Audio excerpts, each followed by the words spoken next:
Hello, ladies and gentlemen. I'm here to give you guys my assessment of today's games. We have Mad Lions versus G2, all reviewed and packaged on the YouTube channel. Game number 4 was an absolute disaster for me to review because I do it all live, at least these games, because I have nothing else to do because I need to watch them because I'm going to be on the analyst desk tomorrow, so it's quite important. I'm currently watching FlyQuest versus EG. Jizuki had a very bad Zillion game, and the FlyQuest kind of stomped him, and it's looking quite grim for my Italian boy. But nevertheless, to focus on today's series, it's all about, what did we learn about G2? I think this entire playoffs race or playoffs run of G2, they played 3 best of 5s already, which is crazy. Their entire playoffs has been adapting to something that was inevitable. The meta was set in a very certain way where AD carries have been super important. In solo queue, it's disgusting to play AD carry most of the time, of course, because you are immobile and you're getting ganked by the Zed that is sacrificing 3 waves, and you have a mid laner that doesn't know how to push or to use TP or anything else, right?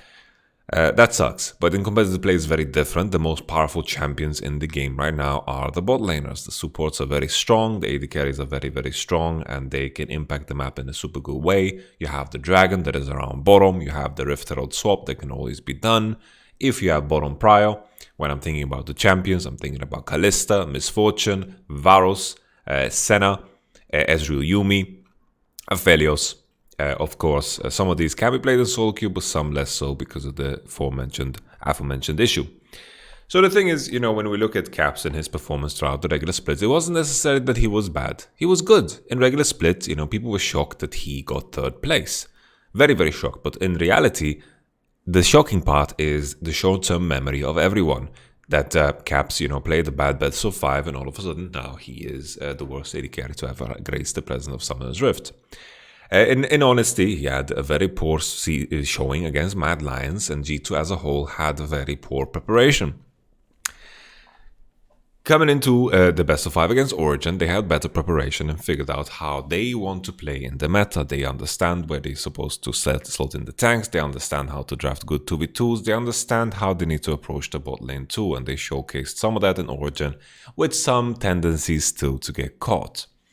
Today, they followed a very similar pattern. They took some interesting ideas from Fnatic and how they drafted and how they played against Mad, meaning, Orome was someone that, of course, had a target on his back. He is a very killable top laner. He dies on side over and over, and it was crazy to me that he doesn't recognize, that he hasn't learned yet.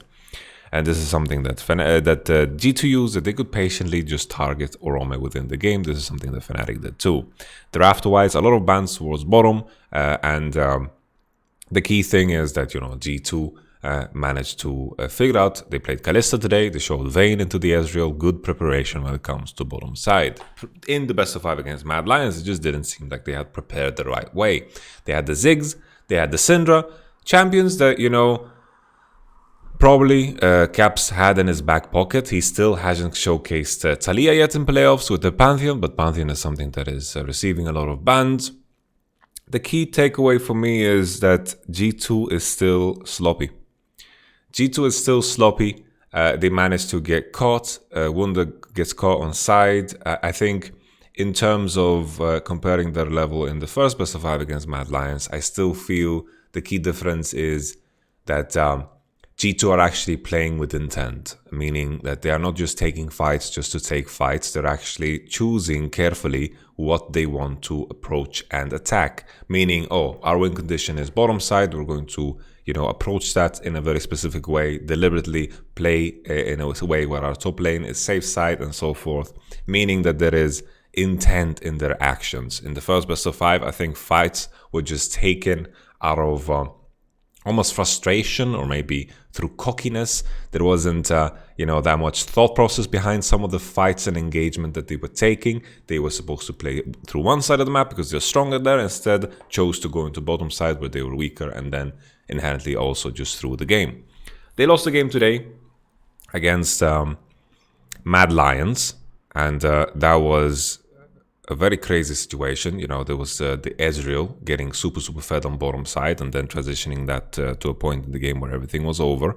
This was another sign of G2, you know, throwing the game very early and, you know, not having that magic that puts them back in the game, because Mad Lions actually know how to play the game at a decent level.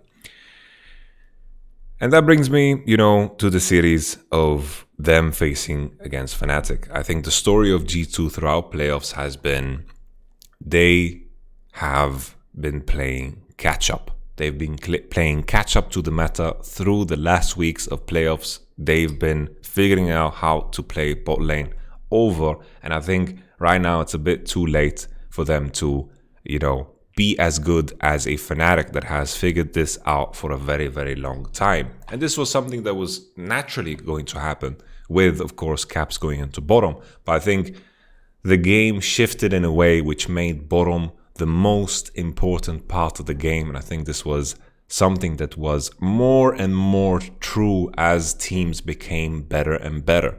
And you could clearly see coming into playoffs the teams that had gameplay centered around their bot lane was doing better. That's why Mad Lions beat G2 in the first place. I don't think Humanoid comes close to Perks. I don't think Orome comes close to Wunder, but with how the meta shifted and how the meta was presented to us coming into playoffs, Mad Lions was in a position to succeed. Fnatic is in a position to succeed. And now G2 has been playing catch up, and now they've showcased some good stuff. The Vayne into Ezreal adaptation with the Yuumi first pick was neat. Caps is something, you know, he played Vayne in the past. That was super cool. Ezreal, he has played. Kalista, he showcased too. Another big question mark if Reckless plays it. But now they're facing the team that has been so deliberate and so accurate in how they've assessed how they need to play the game. They came into playoffs with a very, very good foundation on what to build on. And looking back at the games that G2 and Fnatic played throughout the regular split, these were games that were played on stage. These were games that were happening before the COVID-19 became such a big deal here in the West. And that matters too. G2, even though they won their games online, the last regular season games, in playoffs they have looked kind of meh. And we have to put that into perspective. You know, the question is always, Fnatic and G2, always when they play together, they tend to show different levels of play. There's more at stake. It's very personal for everyone. There's a lot of history involved, and you can feel it in the gameplay. But how much is that going to change now that they're playing online instead of offline?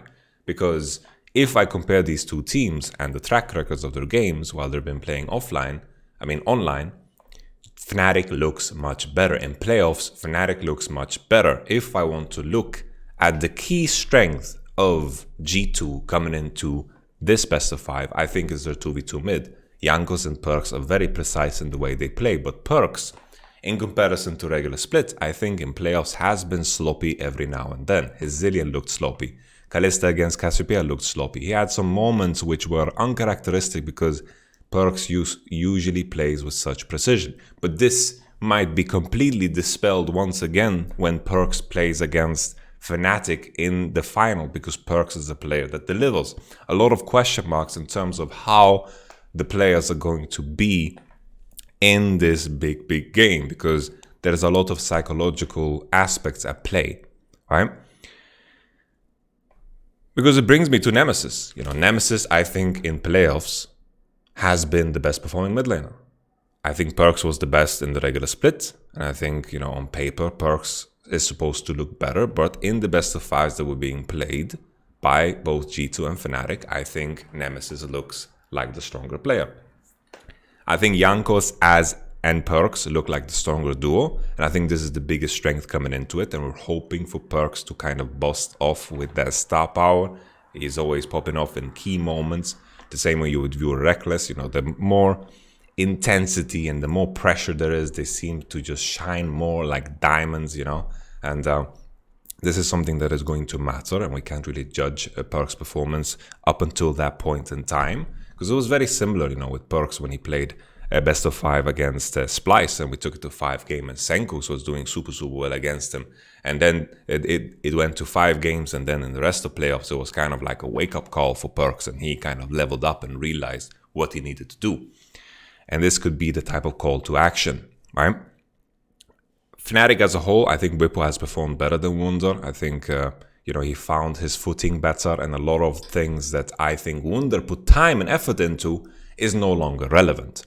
So while Bwipo was practicing sets and doing his business, Wunder was playing a lot of Janna, Soraka, and, a lot of, bullshit that is no longer relevant. Regardless of what Wunder says in terms of practice, it matters. It matters, how you use and allocate your time. It matters. I think Bwipo has been the stronger performer. Looking at bottom, Reckless and Hylissang have looked like the strongest performers.